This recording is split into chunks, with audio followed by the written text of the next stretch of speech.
YouTube, it's Little Rocker Cutie 2005, also known as Andre, welcoming you guys back to Late Night Frights. It is our Universal Monsters theme this week, and going on what I know, I have selected to review The Bride of Frankenstein. I actually have not seen this movie in years, but I do know a bit about it.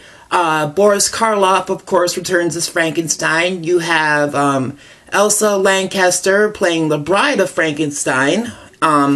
Basically, the story is that Dr. Frankenstein creates a bride for Frankenstein's monster. And that's basically, the sum of the plot. But I do remember liking it quite a bit as a kid. It was one of those that I could say I reached for it in the rental shops quite a bit. Like, it was one of those where if I was in the mood for, something classic, Dracula and Frankenstein would be my first two picks, and then Bride of Frankenstein to be number 3. So, but basically it's one that I really did enjoy, and there's only like a few scenes I can remember, like when the Bride of Frankenstein is first created and she's first alive, there's a scene where Frankenstein kind of takes her arm and he goes, "Friend?" And she just starts screaming, which is just like one of the classic scenes in horror, is the Bride of Frankenstein screaming. Like, if you think of a scream in horror, everybody remembers that. And I'm pretty sure that, like, it was one of the great shock scenes back in the 30s because, talkies had just started, and I'm sure it was shocking to audiences in the 30s to hear somebody scream. I mean, let alone, talking. But for the time, it was pretty innovative with some of the things they tried to do. But, like I said, I don't remember much about it, but I do remember enjoying it. And like I said, Boris Karloff is just awesome as Frankenstein. It's probably his most iconic role. Same thing with Bela Lugosi as Dracula. You think Dracula, you think Bela Lugosi, you think Frankenstein, you think Boris Karloff. And so, but there's another scene I remembered that it's near the end of the movie, and I don't know if it's like the villagers coming to destroy the castle again, like in the first one, or if, like, I know the castle gets destroyed, but I think it's by Frankenstein, and he reaches up to pull a lever that's gonna blow the castle up, and Dr. Frankenstein goes, "Don't do that, you'll blow us to bits." And this is the thing I remember most. Just Frankenstein saying, "We belong dead."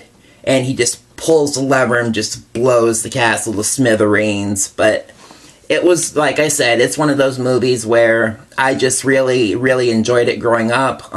It is one I don't own, but I would love to own it for my collection. My mom does have Dracula and Frankenstein in her collection because those are two that she grew up with. I think she grew up with The Bride of Frankenstein too, but I can't be too sure on that.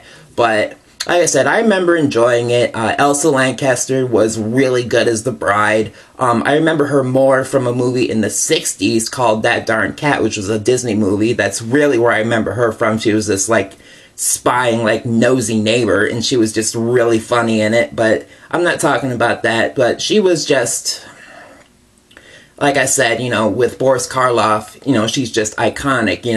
That look she had with her hair all back like this and that streak of white in it, that's just an iconic look. And she's just another icon of horror as the Bride of Frankenstein. I mean, most of the Universal monsters are pretty much iconic, which I think is why this theme was selected for this week. But as I said before, I didn't see too many of the Universal monster movies growing up. You gotta forgive me, my chin itches a bit. But like I said, I didn't see too many of them growing up. I only saw Dracula, Frankenstein, and Bride of Frankenstein because most of the rental shops around me didn't have a lot of the Universal monster movies. It was mainly like the 70s and 80s horror movies. They had, all the slashers and stuff like that, which is basically, what I grew up with. So I can definitely understand the generational gap, and to most of us horror fans today, looking at those movies, those are icons of horror nowadays, and they are considered classics. They are considered timeless. Even in my book, I consider most of them timeless.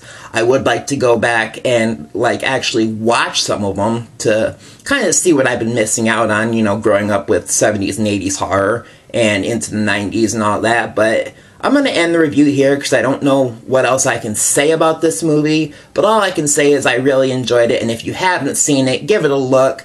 Once again, I am Little Rocker Cuties 2005, also known as Andre. Forgive me for sounding a little off, but I've been sick this week. I'm telling you to enjoy life, enjoy some Skittles, enjoy some Starburst, and in the immortal words of my faithful partner Buffy Xenaman over on my channel, he always says, eat some chicken, and I'll catch you guys next week on Late Night Frights.